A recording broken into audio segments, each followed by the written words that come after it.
Fala aí, aqui é o Eduardo do Responde Aí e hoje vamos bater um papo sobre as leis de Kepler, ok? Então vamos lá. Na física, a gente escuta falar tanto de Newton que a gente acha que o cara fez absolutamente tudo sozinho. E na verdade, ele fez bastante coisa. Porém, ele não foi o único. Antes dele, por exemplo, existiu esse bonitão aqui, que era o Kepler. E ele era muito bom em observar padrões e números. E com as suas observações, ele foi capaz de formular 3 leis sobre a gravitação e que serviram de base para o Newton fazer vários cálculos e serviram de base para o estudo da gravitação, no geral, ok? Então vamos dar uma olhada nessas leis. Qual foi a primeira lei? Bom, a primeira lei ela veio do seguinte. Antigamente, achava-se que as órbitas elas eram perfeitamente circulares, beleza? Só que muitas contas não batiam a partir desse pretexto da órbita circular. Então, através das suas observações, o Kepler, na verdade, descobriu que as órbitas não são circulares, e sim, elas são elípticas, ok? Então, a sua primeira lei diz exatamente isso. Cada planeta se move em uma órbita elíptica, com o Sol ocupando um dos focos da elipse, ok? Então, vamos relembrar aqui um pouquinho a elipse. Como é que funciona a elipse em si? A elipse, ela parte de dois focos, dois pontos que a gente chama de focos, onde a ideia é o seguinte, imagina que a gente tem 2 pregos aqui nos focos. Se a gente tem um barbante preso nesses 2 pregos com uma certa folguinha, a gente consegue pegar uma caneta, botar nesse barbante, e ela vai fazer exatamente essa trajetória da elipse, presa ao barbante que está fixa nos 2 pregos, ok? E essa é a nossa elipse, aqui em preto do lado de fora. E algumas relações importantes da gente saber e relembrar são: esse é o semi-eixo maior da elipse, que a gente comumente chama de A, esse é o semi-eixo menor, que a gente chama de B, essa é a distância focal, a distância do foco ao centro da elipse, que a gente chama de C. Então, os exercícios que pedem para demonstrar algumas coisas, comumente usam relações como Pitágoras, aqui nesse triângulo retângulo, ou então a distância do planeta aos focos. Por exemplo, esse R1, que vai ser AC mais A, enquanto o R2, que é a menor distância da elipse a um dos focos, que vai ser A menos C, beleza? Além disso, também tem um conceito chamado excentricidade. O que é excentricidade?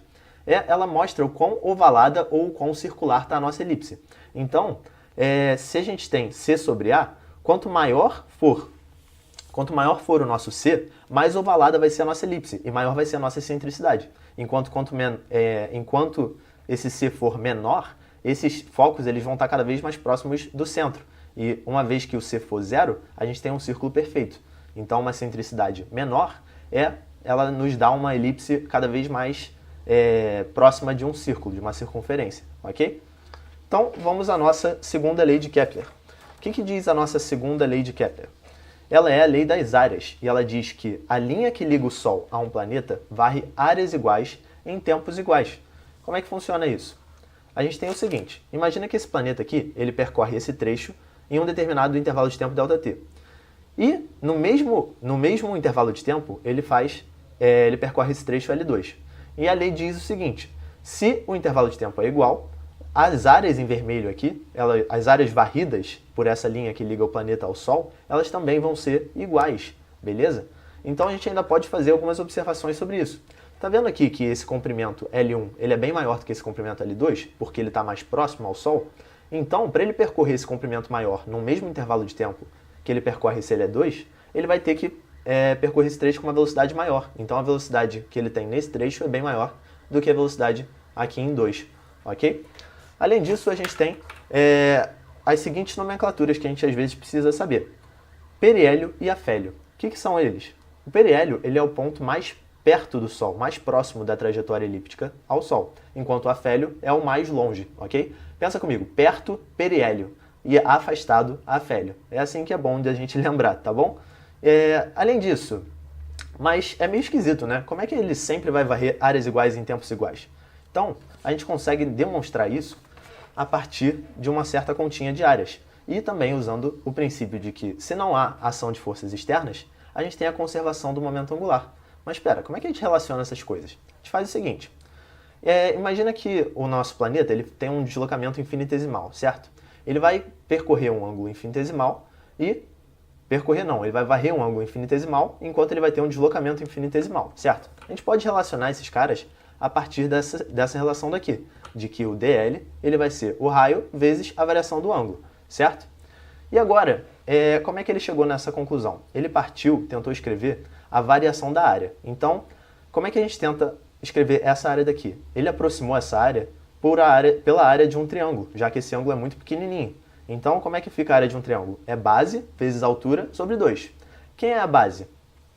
A base ela vai ser o nosso DL, que é igual a R de θ, enquanto a altura ela vai ser aproximadamente o raio de R. Isso tudo sobre 2, beleza?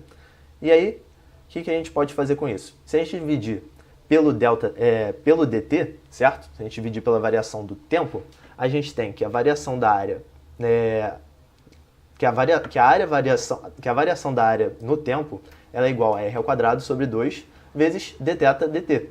Isso aqui é a variação do ângulo no tempo, que é a mesma coisa que a velocidade angular. Então a gente pode escrever que o dA dt é meio de ômega r ao quadrado. E aí é o seguinte, se a gente usar essa relação daqui, agora que entra o momento angular.